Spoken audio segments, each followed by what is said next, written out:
Hey gamers, welcome back to the channel. Today I have a very special video for you and I'm super excited about it because there are two turn-based RPGs right now that are in different phases of testing. We have Godforge that's currently in a beta test, and then we have Void Hunters, both games I've covered on my channel. Void Hunters in its open alpha. Both tests for these games end next week. So what I want to do is I want to compare both games and let you decide for yourselves which game to play. Are you going to play one over the other, or are you going to play both? I'm excited to talk about this, so let's get into it.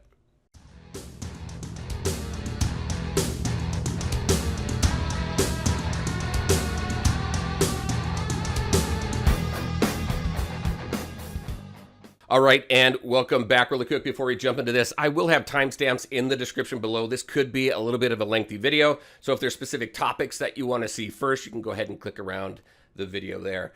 Let's go ahead and get into this. We're going to talk about a bunch of different aspects. The first one is going to be the aesthetics. So when we take a look at the aesthetics, the tone of the game, we've got Godforge here. This is more of a lighter tone as far as characters go. They're based on global mythologies and legends and things like that. And like I said, just brighter colors, a lighter tone. We're going to talk about the story, but I like the art direction that they've gone with for their story as well. When we take a look at Void Hunters is more of that dark fantasy type tone to it. Darker colors, a little more dreary. Just maybe a place that you really don't want to be. So you're taking these dangerous characters into battle. So that's the biggest difference when we take a look at the tone between the two of them. When we take a look at story art, now unfortunately I can't go into Void Hunters and show story too much, but I'm going to show a trailer here in just a second. But here, if I go into just looking at stage one, you can see the art direction that they decided to go for Godforge. I like the art that they went here and the storytelling and everything. It looks really good. It's all fully voiced as well, and you get that every time you start a new chapter. So I think it's really cool. When we take a look at Void Hunters, you can see up here, this is their reveal trailer.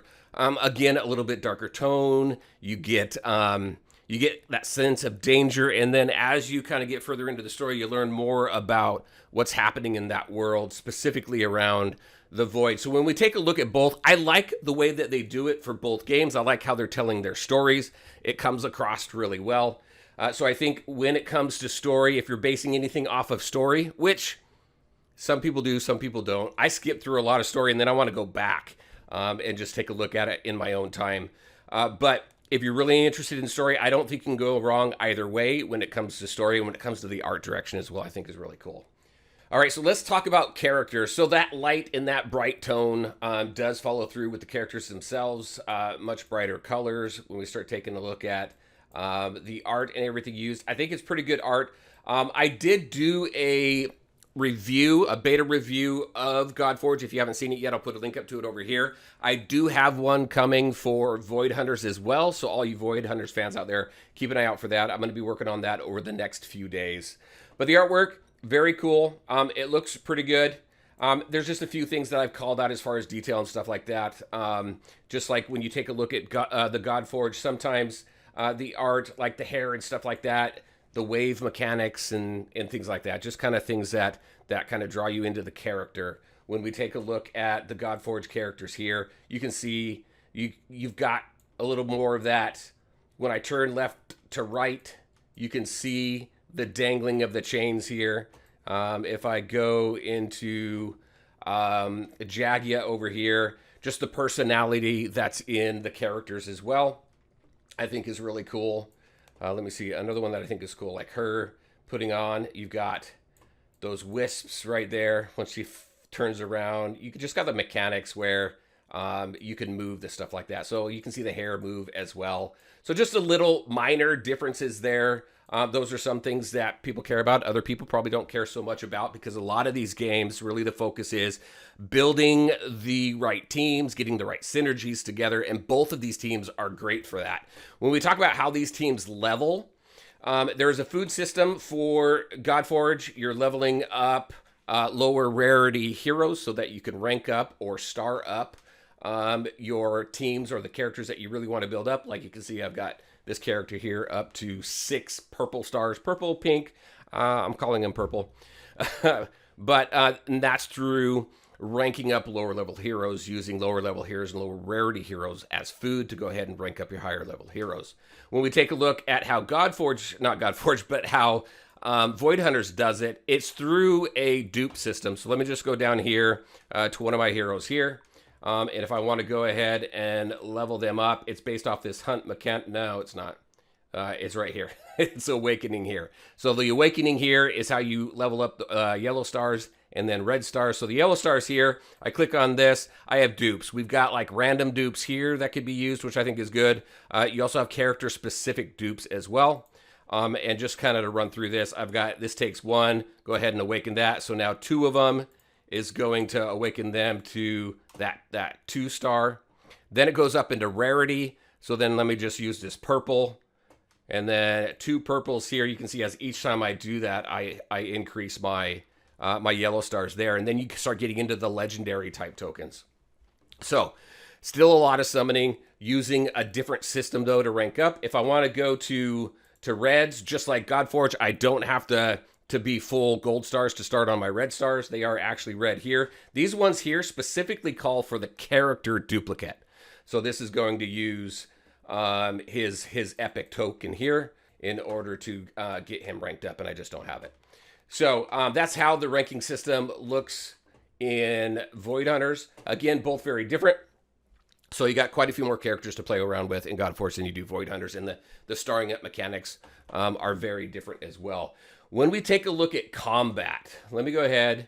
I'm going to get into campaign over here, and I'm just going to choose an area, and I'm going to jump into combat here. So let me get into battle here on both of the games. Go into the world map over here. Let me see. I'm going to go here. And then I'm going to go ahead, just jump into a battle, jump into a fight here. There's my team for now. And here's my team. All right. Oh, let me take that off auto. Now, one thing I do like about Godforge and their combat system, I always like the mechanics of the camera. So you got a couple different views for camera. I like this like 45-degree angle, I think it is, view over on Godforge. You don't get to play around with the camera like that. I think something like that is coming over here in Void Hunters, I mean. But if you just take a look at the differences in like the background, right? So we got a little bit of movement here. This one back here, it's still graphics and stuff like that. Not much movement here. When we go ahead and take a look at this, there's a lot of movement. You've got flickering flames. You've got distant background animations as well. You've got this stuff floating. Also, you got quite a bit of movement from the characters themselves. Again, taking a look at this kind of stuff, this is kind of extra stuff layered on that kind of helps bring that world immersion piece I was talking about in that review, kind of bringing you into that world and just brings that world alive. And again, some people care a lot about that, some people not so much. When you take a look at the characters, Godforge, they're just kind of standing there, at least for right now. I think, obviously, as this continues to develop, we're going to see that move as well. We're going to see a little bit more movement from them. Right now, quite a bit more movement from the characters here. Not a ton, you know, it's not a massive thing. But when you talk about the combat system themselves, you can see how the screen is set up. So you've got some additional mechanics down here that will pop up on the lower left in Void Hunters, depending on the hero that's up there and what kind of mechanics are available to them. We've got basics, we've got specials, and we've got other specials. These specials here is more of like an ultimate, but there's no ultimate, you're not generating ultimate energy or anything like that. In Godforge, it's called Divinity. Once you get all of your Divinity, then you have your ultimate. So you've got those mechanics for the different heroes. I'm just going to go ahead, throw that one up there, just so you can see kind of what the mechanics look like. I've got a taunt here. I'm going to go ahead and do, and then I'm going to pop over into Godforge over here. Same stuff. So all of your abilities are down here on the bottom right-hand side of the screen. I'll talk about the imprint system a little bit later, but you've got over here on the left, you've got your hero portraits, and this blue bar around your hero portraits, that's the divinity. Once you have enough divinity, let me go ahead and do some attacks here as well. Once you have enough divinity, then you can go ahead and launch your ultimate.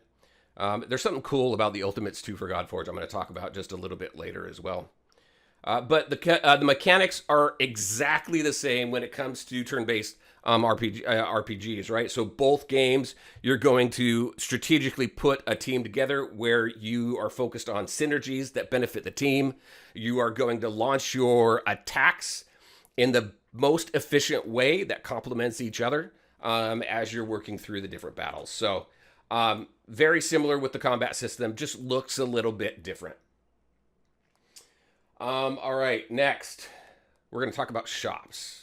All right, so our shops, and then we're going to get into kind of the game modes that are currently available that we've been able to test in both games. We've got a bazaar here. I do like how they have their shops set up over here in Godforge. We have a gold shop currently with a lot of great stuff in it. A lot of good things that help us to build up our characters. Both games do that really well. So we got this gold shop here where we can go ahead and get some stuff in there. And then we've got this ruby store. So rubies are the, that's the premium currency for Godforge. We got, is it diamonds? I think it's diamonds, right? Or gems for Void Hunters. But here's the ruby shop here. Things that we can go ahead and purchase there to help us with our characters. Obviously, with any premium currency in the game, you want to be careful and spend wisely so you don't just burn it all. We got the market over here in Void Hunters. These are the gems. Is it gems or diamonds? It's not telling me. But we got the gold shop here as well. And then we've got our summoning shop. So we have a few more shops here, 2 more shops. I don't really purchase much out of the PvP or the summoning shop, but we do have those available in here that they all use different currencies as well. So we've been able to play around with shops and purchasing things from shops to build up our teams in both games. When it comes to game modes, let's talk about Void Hunter since I'm on it first. For game modes, we have quite a few that's available. So obviously both games have your campaign. We also have patrols. This is more of kind of a dispatch mode where you're sending your team out for a certain period of time, and then when they come back, they've got resources. I don't know if you want to call that a game mode or a feature, but I went ahead and I called it a game mode for now. Obviously, it does its own thing. There's not much really to interact there except claim and send your resources out, your teams out. We do have PvP in here as well. Season 10 just ended. So we do have this available. We've got challenges. These challenges are, they're kind of farming challenges and events. As you work through the different difficulties, you get more and more rewards. The cool thing is as you complete these challenges, the next time they come around, you get the rewards. So the next time that this came around, I got 25,000 of this, which allows me to level up my heroes, right? So you get different resources. You don't have to restart this every time. I can just go ahead, I can claim the resources, I can continue to push more difficult levels for each one of these challenges. Same thing for this one over here. I'm currently on 7. I get my resources every single time this comes back around. They all come around on different days. So you've got quite a few that cycle through. So let me just go through here. You can see all the different ones. Some of them don't even show on here right now, just because I don't know whether it's too many or what, but once you get closer to the day, they pop up. Cool thing, we got a couple challenges here. This is a boss battle right here, Ultimate Experiment. Once you complete and finish that boss battle, it shows up as a challenge, which I think is cool. And then this one right here, Sanctity Consumed, is a boss battle as well. So we've got those challenges, and then we've got the world map. So this is a little bit different for Void Hunters. So in these areas here, this is your campaign, all of this right here. And this is the map. I think it's cool how they've done it. In the map here, you got little branches that go off, so it gives you that sense of exploration. And just like with Godforge, this game does the same thing as well, where in order to 3-star the different battles, you're going to have to go through it more than once because you're going to have to build different teams to satisfy the requirement for that, for the 3-star. So that's the world map there. And then these right here, we've got these hunts. See these old world remains, level 7, level 5. We've got 4 hunts here. These are like farming dungeons, but it's a roguelike mode, and it's a little bit different than what we've seen because in this here, a typical labyrinth type game mode, you're going from battle to battle. Your health is persistent. You're getting buffs, so on and so forth. You do that in here as well. It does branch off also, so you have to make choices along the way, but you also have these missions here that you have to complete. And as you complete these missions, you get additional rewards. Once you complete all these missions, the hunt levels up. And then as you level up, you get access to better and better rewards.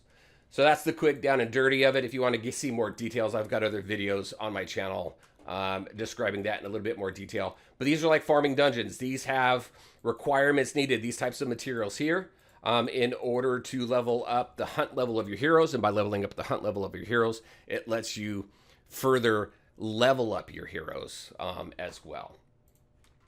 So I think that's it as far as game modes over here. If we go over to Godforge right now, we currently have the campaign right here. And as we go into here, you've got your nodes set up. And then you go into here, you see the story, you jump in here, and then you battle wave after wave after wave. So you've got that. And then you've got dungeons. Let me go ahead and leave that. Go ahead back to the map. I should have probably went out all the way to the sanctum here, but we've got dungeons as well. As we battle through the dungeons, you got multiple levels and stages to beat. As you work through beating the more difficult levels, you get access to better and better resources. These here all serve different functions, right? So you have ascension materials here that help you ascend or purple star your heroes. You've got armor farming here with these two, and then you've got weapon farming here as well.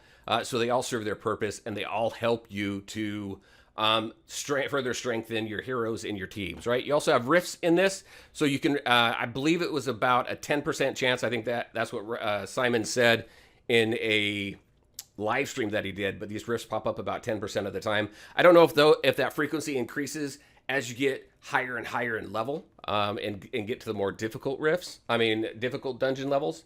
But this is going to give you pages of knowledge, which is going to help you upgrade your hero's abilities. And then as you complete rifts and you complete the dungeon, you get double dungeon rewards, which I think is pretty cool as well. So you get quite a few resources from that, again, to help build up your teams and build up your heroes. So both of them very similar. We do have some additional in the second beta coming up. I want to make sure to mention we have Arena and we have Towers coming up as well in the next Godforge beta. So I'm looking forward to that. So we're going to have access to more of the game. Also, I believe Pantheons are coming in the next beta as well. Pantheons are guilds in Godforge. We do have guilds over in Void Hunters as well. It is not active. They are not active at this time either. So we'll see what happens once this goes into its first beta, which is hopefully a few months away. All right, with all of that, I do want to talk about some things that I feel each game is very unique with, some of the mechanics. So we're going to go ahead and talk about that. So since we're here with Void Hunters, we'll go ahead and start with Void Hunters. We'll wrap up with Godforge. I think a couple things that I think are really cool here. We have quests. So in these quests, you have hunters over here. I completed all of these, but let me show completed. So you can get rares, epics, legendaries. There are quite a few heroes that you can unlock just by doing quests. All the different quests over here on the right-hand side of the screen. And it does take some time to get through it. I think it took like maybe 2 or 3 weeks, which honestly isn't a ton of time to get through all of them. And then as you unlock them, they're not available in summons, but as you unlock them here, then they become available in summons, so you can go ahead and get the dupes, so you can go ahead and star them up and strengthen them as well. This is not something that I've seen very often as far as getting some good quality characters that you can just quest for and add to your team. So I think it's really cool. So I thought that was something that was unique. The dynamic hunting grounds. So going back into the hunting grounds here, very dynamic. I'm going to go ahead and just go into one of the hunts that I currently have right now. So as you can see, I'm in this battle here. I can go through each battle. The picture here shows me who I'm going to have an opportunity to buff. So I'll get 3 choices of buffs for this specific character. Some of these don't have buffs. They've got other things, but you've got decisions to make, paths to take. Again, it's that sense of exploration. Also, it makes it worthwhile going through multiple times as you're working through the different quests so that you can level up your hunts. So I'm going to go back out of this, pause that. As I said, you've got all these missions over here to complete. One of the issues that I do have with this is that some of these take forever. It's RNG whether they pop up.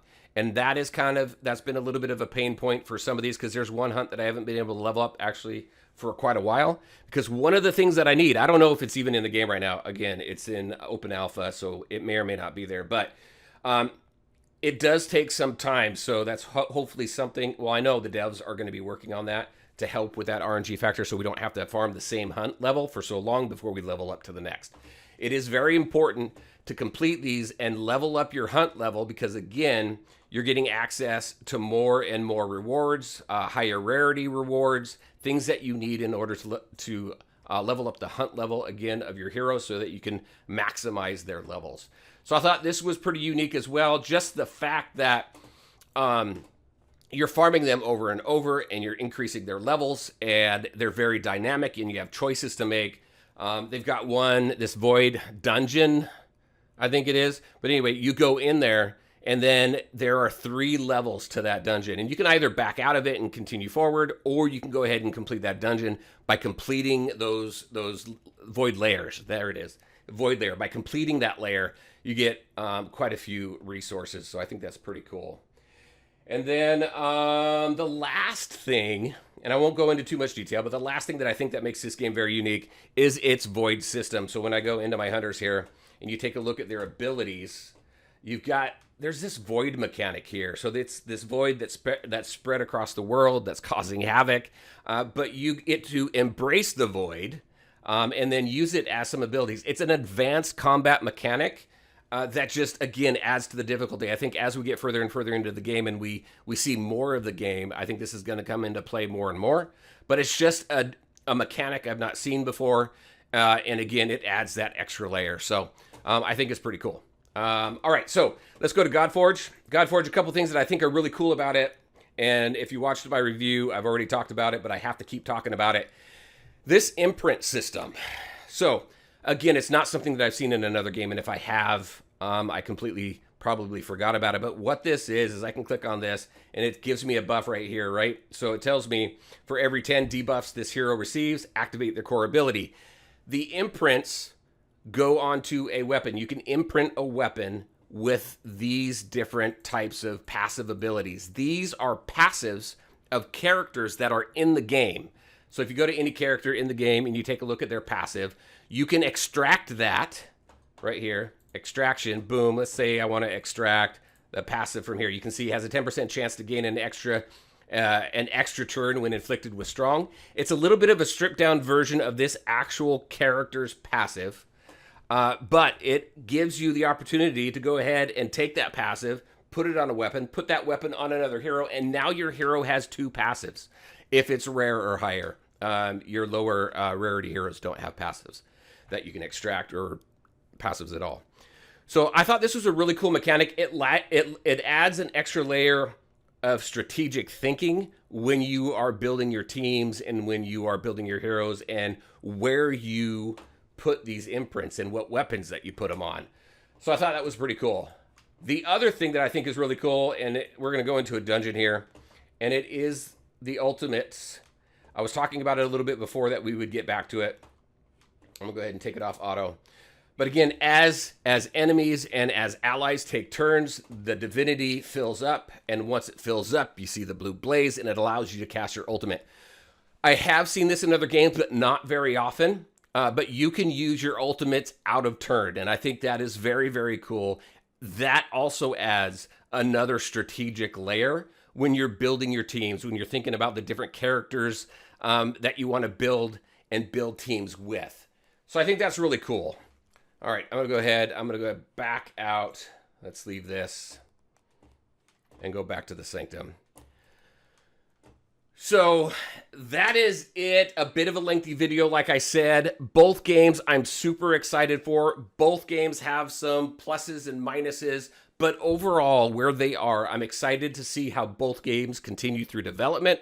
I'm excited to see what more they have to offer. And I know quality of life stuff is coming for both games, and I'm excited to see what that's all about. So, very curious. What do you think? What do you think of Godforge? What do you think of Void Hunters if you haven't seen them before? Are you going to play one or the other, or are you going to play both? I will tell you, from my perspective, I will be playing both, and I'll be putting content out on both games for as long as I can.